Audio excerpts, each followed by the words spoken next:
우리가 세워야 할 교회의 바른 모습을 살펴보았습니다. 우리는 어떤 교회를 세워야 되는가? 모든 성도가 예수님을 그리스도로, 예수님을 나의 구원자로 고백하는 교회를 만들어야 될 줄 믿습니다. 뿐만 아니라 모든 성도들을 서로 귀하게 여기고, 성도들뿐 아니라 그들의 가족과 형제들도 구원에 관심을 두게 하고 모두가 예수 그리스도를 주라고 고백하는 그런 교회를 세워야 될 줄 믿습니다. 이것이 주님이 원하시는 교회입니다. 그리고 모든 성도가 예수님을 주인으로 고백하는 교회를 세워야 합니다. 구원받았다고 교회 다닌다고 말은 하고 있지만은 예수님을 주인으로 모시지 않고 늘 그 마음속에는 세상의 것이, 세상의 욕심으로 채워져 있는 성도들도 많이 있습니다. 이것은 사실은 교회가 아닙니다.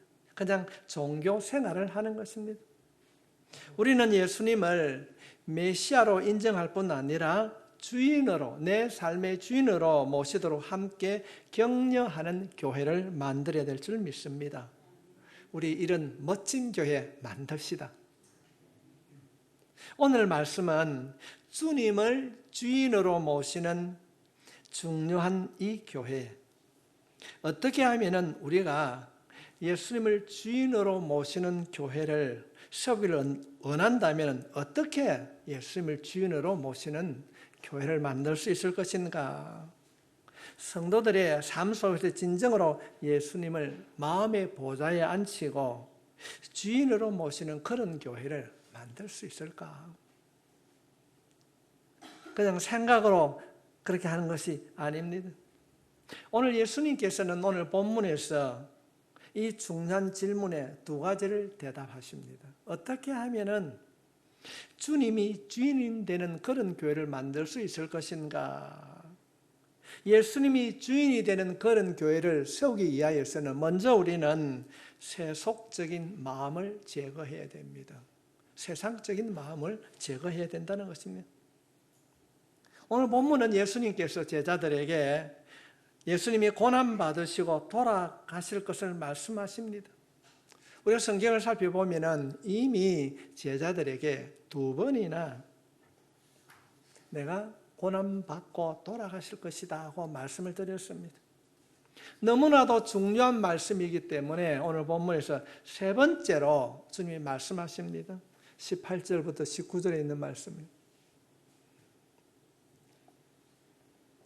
보라, 우리가 예루살렘으로 올라가노니 인자가 대제사장들과 서기관들에게 넘겨지매 그들이 죽이기로 결의하고 이방인들에게 넘겨주어 그를 조롱하며 채찍질하며 십자가에 못 박게 할 것이나 제3일에 살아나리라. 얼마나 명확한 말씀입니까? 이제 세 번째 말씀하고 있는 겁니다. 그러나 놀랍게도 지금 예루살렘으로 함께 올라가는 제자들은 이 말씀을 전혀 이해하지 못하였습니다. 세 번이나 주님께서 말씀하셨는데 왜 이 제자들이 이 말씀을 이해하지 못하고 있는가? 듣기는 듣는데도 이해를 하지 못하고 있습니다. 왜냐하면 그들의 마음에 이미 무엇인가 들어있기 때문에 그렇습니다. 우리도 그렇습니다. 무엇인가 우리의 마음이 꽉 채워 있으면 남이 어떤 말을 해도 들리지 않습니다. 분명히 귀로 듣고 있지만은 마음에 남아있지 않습니다. 그렇다고 한다면 제자들의 마음에 무엇이 들어있었기에 예수님이 그렇게도 중요한 말씀을 한 번도 아니고 세 번이나 말씀하시는데 그들은 깨닫지 못하고 있는가? 제자들의 마음에 무엇이 들어있기 때문에 예수님의 말씀을 깨닫지 못하고 있는가? 무엇이 들어있는가? 그 무엇을 아는 것이 오늘 본문 말씀의 핵심적인 내용입니다. 예수님께서 세 번이나 말씀하시는데도 제자들의 반응이 전혀 없습니다. 오히려 그때에 야고보와 요한의 어머니가 찾아와서 이런 얘기하게 됩니다. 20절부터 21절 말씀입니다.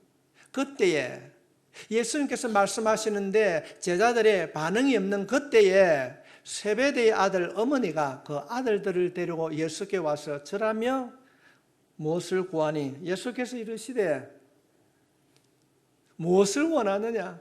이르되 나의 두 아들을 주의 나라에 하나는 주의 우편에 하나는 주의 좌편에 앉게 명하소서. 지금 주님께서는 안타까운 마음으로 내가 고난을 받고 죽을 것이라고 하는 이 중차대한 이야기를 하고 있는데 제자들은 전혀 반응이 없습니다.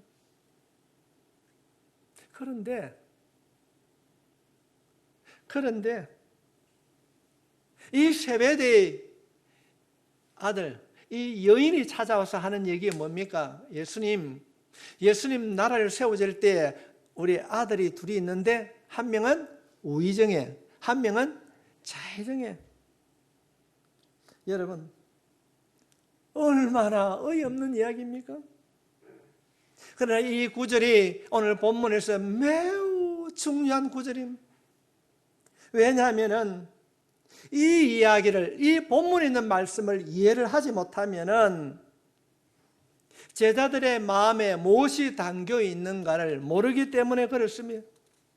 예수님께서는 자신의 죽음에 대하여 세 번이나 심각하게 말씀을 하시는데도 제자들이 받아들이지 못한 이유가 무엇인가?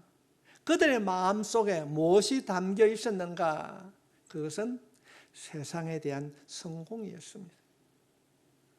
세속적인 마음, 권력과 명예에 대한 욕심이었습니다. 지금 제자들이 생각하는 그 마음, 그 하나님의 나라는 로마의 압제로부터 벗어나는 것이었습니다. 자신의 나라를 세우고 이 땅을 하나님이 정복하는 정치적인 나라였습니다. 이것이 본문이 말하는 메시지입니다.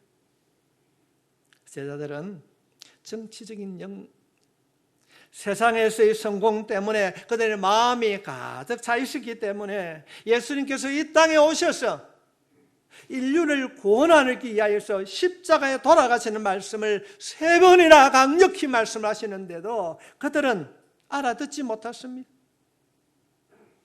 그런가 하면 오히려 야고보와 요한의 어머니는 아들을 데리고 와서 하나는 좌의정에 하나는 우의정에 앉혀달라고 요청합니다.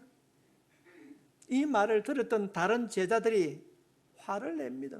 야, 너네 형제들만 해먹고 그러면 우리는 뭐하냐? 여러분, 이것이 제자들의 문제일까요?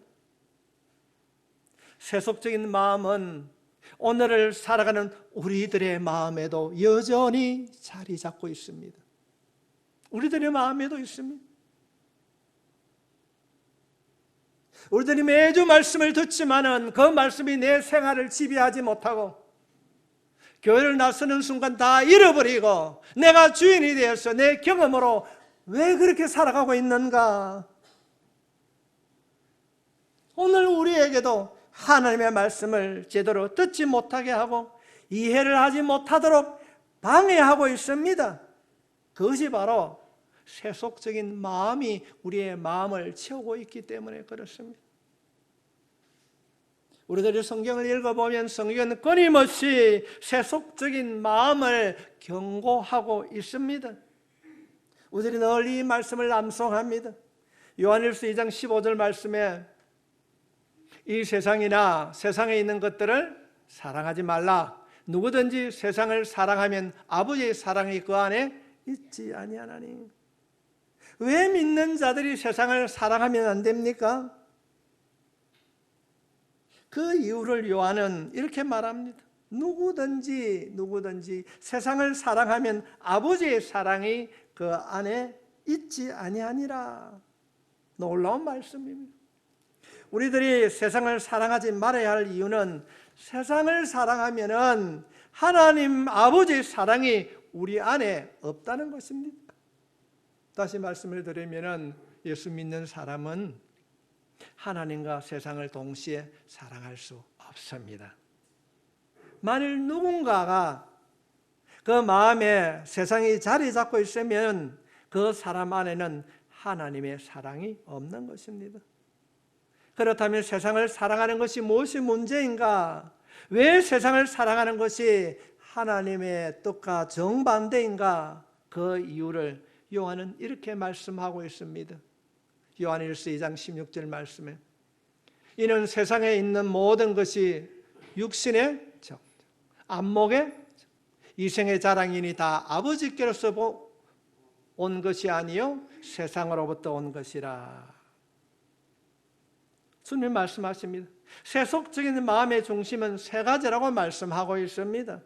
육신의 정욕, 안목의 정욕, 이생의 자랑이라고 합니다. 물론 이 이생의 자랑은 의식주를 자랑하는 것입니다. 오늘 제자들의 마음을 채우고 있는 것은 다름이 아니라 세속적인 욕심의 마음이었습니다. 예수님께서 세상의 임금이 되면은 자신들이 가장 높은 자리에 앉아서 이 세상의 것들을 다 다스릴 수 있을 것이다. 세속적인 마음이 제자들의 마음에 가득 차 있었기 때문에 예수님께서 그렇게 간곡하게 3번이나 말씀하시는데도 그 말씀을 알아듣지 못하였습니다. 우리가 성경을 보면 오늘 본문 앞에 부자 청년의 이야기가 납니다. 요즘 말로 하면 아주 착실한 청년이었어요. 이 청년이 예수님께 나와서 질문합니다. 주님, 내가 무엇을 해야 주님께서 말씀하시는 영생을 얻을 수 있습니까? 예수님이 말씀하십니다. 형제여, 계명을 다 지켜라. 그래 말씀하십니다. 그럴 때 이 청년이 대답합니다. 예수님, 나는 이 계명을 어릴 때부터 다 지켜왔습니다. 아주 성실한 청년이었어요. 예수님께서 이 착실한 이 청년을 더 축복하기 위하여서 말씀하십니다. 그래, 내가 지금 가지고 있는 그 재물을 팔아서 가난한 자에게 나누어 주고 나를 따라오너라. 그 청년은 부자였습니다. 마태복음 19장 22절 말씀입니다. 그 청년이 재물이 많음으로 이 말씀을 듣고 근심하며 돌아가는 이 청년, 근심하며 돌아가는 이 그 청년의 모습을 보시고 예수님께서 말씀하십니다. 19장 23절부터 24절에 있는 말씀에 예수께서 제자들에게 이르시되 내가 진실로 너희에게 이르노니 부자는 천국에 들어가기가 어려우니라. 다시 너희에게 말하노니 낙타가 바늘기로 들어가는 것이 부자가 하나님의 나라에 들어가는 것보다 쉬우니라 하시니라. 그럼 부자는 천국에 들어갈 수 없다는 말입니까? 아닙니다. 주님의 뜻은 재물의 많고 적음이 아니라 재물을 사랑하면서 하나님을 동시에 사랑할 수 없다는 것입니다. 그래서 주님은 이렇게 선포하고 있습니다. 6장 24절 말씀에 한 사람이 두 주인을 섬기지 못할 것이니 혹 이를 미워하고 저를 사랑하거나 혹 이를 중히 여기고 저를 경히 여김이라. 너희가 하나님과 재물을 겸하여 섬기지 못하느니라. 세상을 사랑하면은 아버지의 사랑이 없는 것입니다. 하나님과 세상을 겸하여 섬길 수 없다는 것입니다. 우리의 마음이 세속적으로 되면은 우리는 하나님의 말씀을 알아들을 수가 없습니다. 매주일 교회에 나와서 말씀을 듣지만은 그 말씀이 마음에 남아있지 않습니다. 그냥 귀로서 듣기만 하는 것입니다. 세상도 사랑하고 하나님도 사랑하는 것은 불가능합니다. 우리는 이 둘 중에 하나를 선택해야 합니다. 세상을 우선순위에 놓고 살아가든지 하나님의 말씀을 최우선순위에 놓고 살아가든지 선택해야 됩니다. 당시에 예수님의 12제자들은 주님을 따르고 있었지만은 그들 마음에는 세상에서 내가 성공해야 된다고 하는 이 세상의 가치관들이 가득 차 있었기 때문에 직접 주님을 따르며 말씀을 듣고 있지만은 그 말씀을 이해할 수 없었습니다.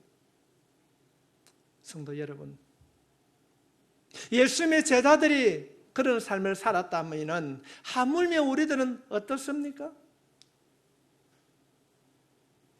하나님께서는 오늘 본문에 있는 말씀을 통하여서 우리에게 말씀하시는 메시지는 우리가 매주일 나와 교회에서 예배를 드려도 제자 훈련을 마쳐도 아무리 성경을 많이 읽어도 우리의 마음 가운데에 예수님이 아니라 세상에서 성공하고 세상의 가치관이 우리의 마음에 담겨져 있다고 한다면 우리는 주님을 따를 수가 없습니다.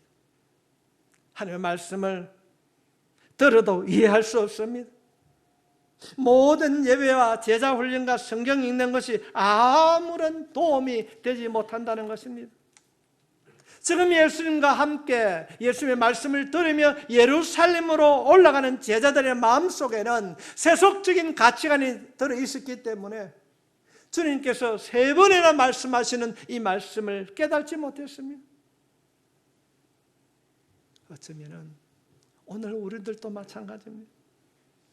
우리의 마음속에 세속적인 마음이 가득 차 있다면 우리는 하나님의 말씀과는 상관이 없는 삶을 살고 있는 것입니다. 여러분, 세속적인 마음이 이렇게 무서운 것입니다. 그러므로 이 시간 여러분의 마음이 어디에 있는지, 여러분의 마음속에 무엇이 담겨 있는지 살펴볼 수 있기를 바랍니다.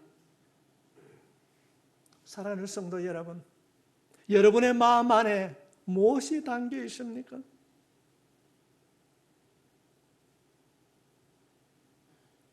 여러분이 여러분의 자녀에게 기대하는 것이 무엇입니까?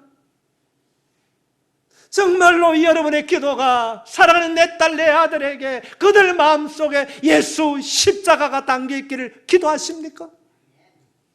내 아들이 잘 되고 모든 일들이 사람들로부터 칭송을 받는 세속적인 그 가치관이 채워지길 기도했다면 오늘 이 말씀을 듣고 우리 마음에 담겨 있는 것, 주님이 원하시는 오늘 본문의 말씀처럼 주님이 주인 되는 그런 삶을 살게 해달라고 우리가 기도해야 될 줄 믿습니다. 정말로 신앙입니까? 하나님이십니까? 우리 한번 점검해 봐야 됩니다. 혹시 세상의 것을 자녀에게 심어주기 위해서 몸부림치고 있지는 않습니까? 무엇을, 여러분의 자녀들에게 무엇을 기도하고 계십니까? 정말로 하나님의 기뻐하신 일들을 이루기 위하여서 그것이 먼저 되고 있습니까? 혹시 마음속에 신앙은 신앙이고 세상은 세상이라고 그렇게 생각하고 있지는 않습니까? 아니면 세상과 신앙을 둘 다 붙들고 살려고 하는 욕심이 있지는 않습니까? 이것은 불가능합니다. 오늘 말씀하십니다. 세상을 사랑하면 그 안에 하나님의 사랑이 없습니다.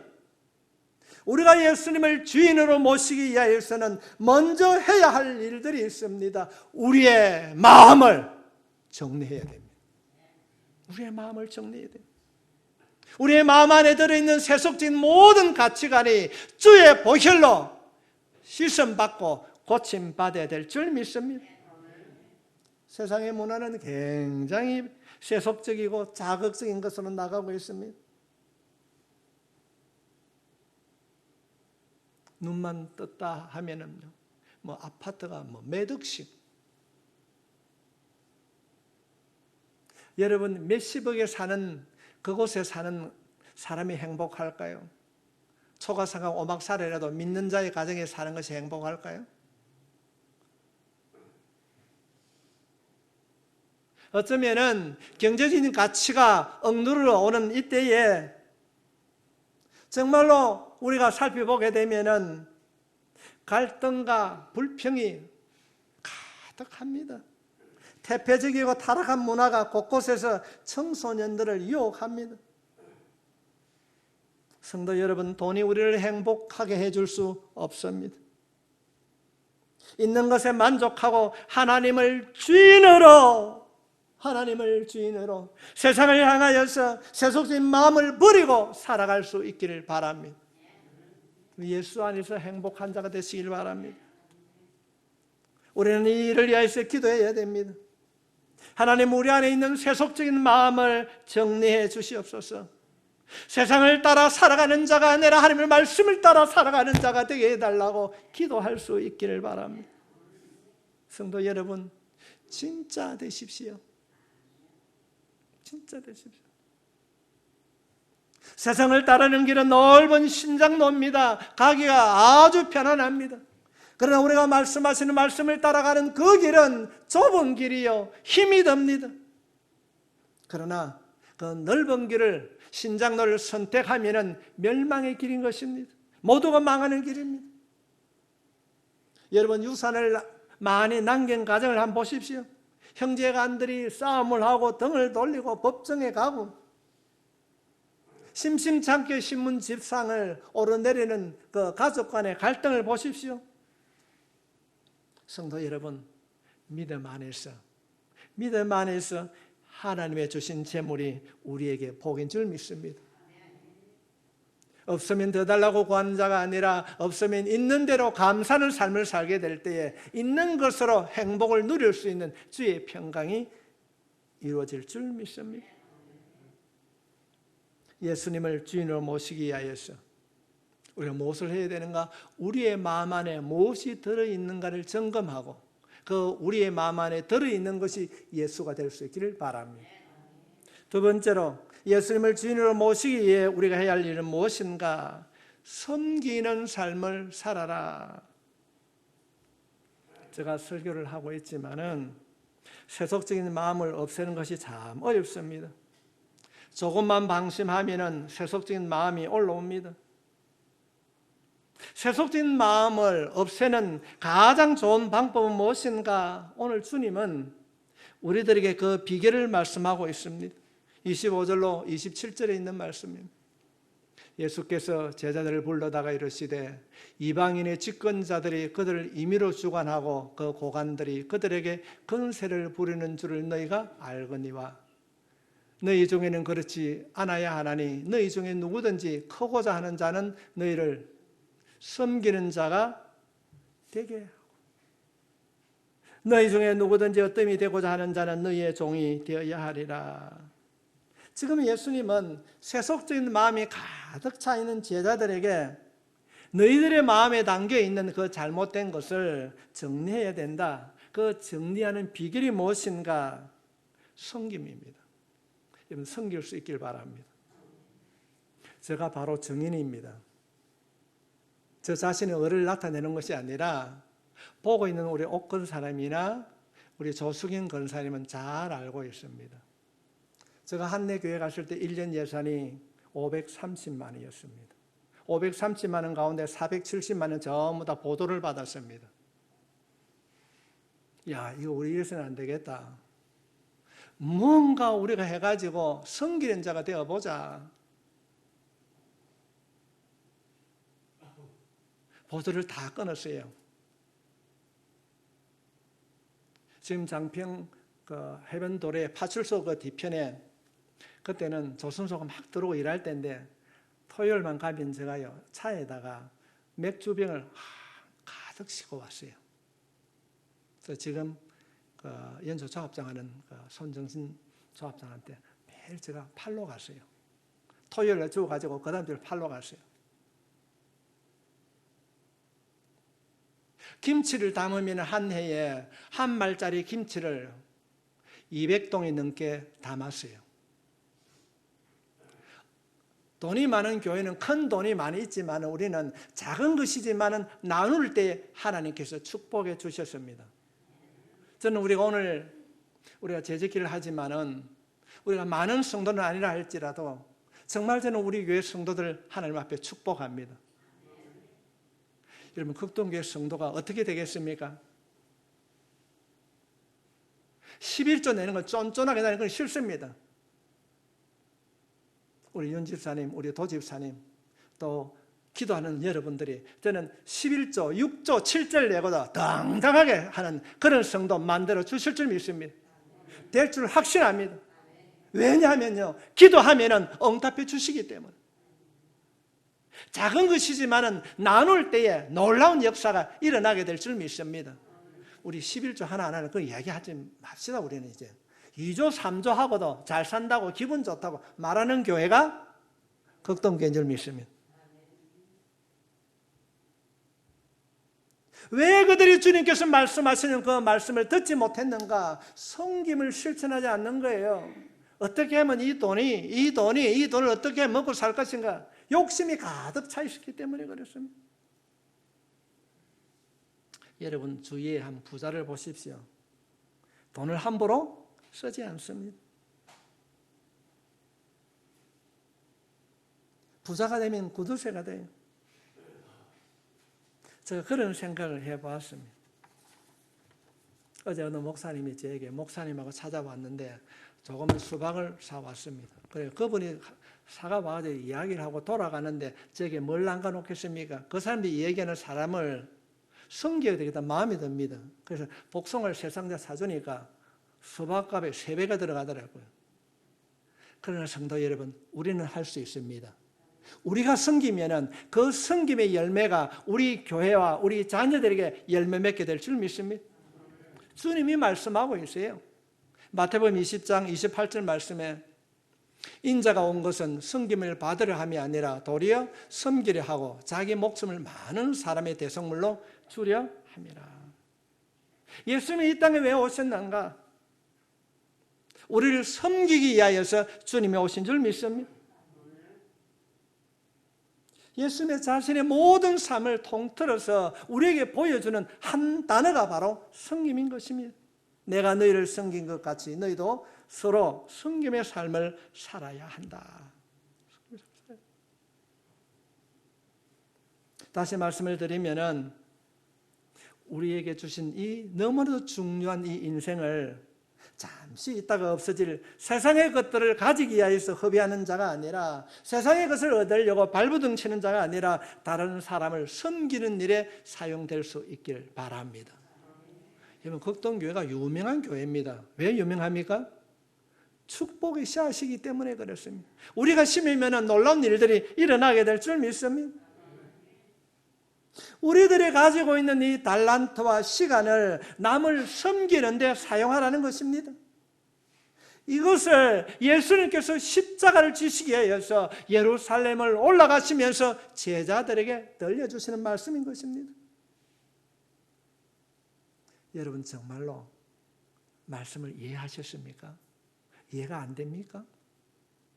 그렇다면 내 마음 안에 욕심이 차 있지는 않냐는지, 아니 내가 섬김보다는 섬김을 받으려고 하고 있지는 않는지, 과연 십자가 은혜는 무엇인지, 우리가 세상을 살아갈 때에 세상을 위해 살지 않고 영원한 하나님의 나라를 위하여서 내가 기꺼이 종이 되겠다고 하는, 내가 섬김을 실천하겠다고 하는 이런 고백이 우리의 생활을 통하여서 나타나게 될 때에 하나님께서 말씀을 통하여 우리를 위로해 주실 줄 믿습니다. 말씀이 들려지는 것입니다. 우리는 이 길에서 넘어지지 않도록 서로를 격려해야 될 줄 믿습니다.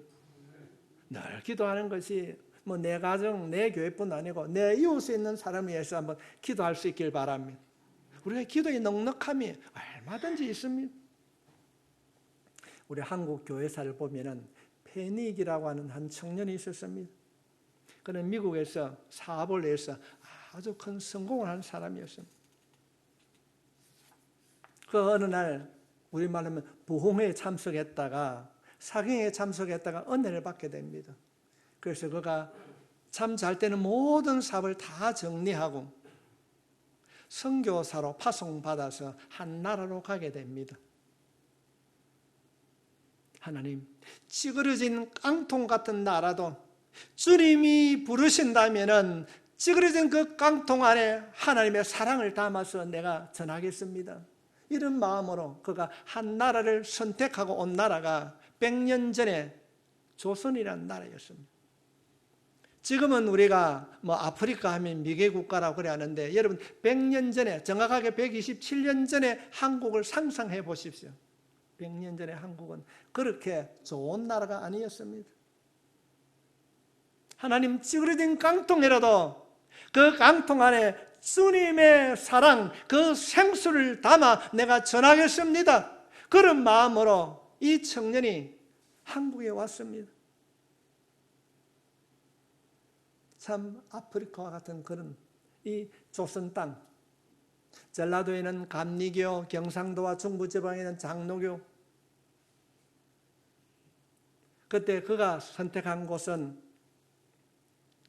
원산이었습니다. 저 이북 원산, 간도 또 러시아 쪽 그곳에 있는 우리 교민들에게 복음을 전하였습니다.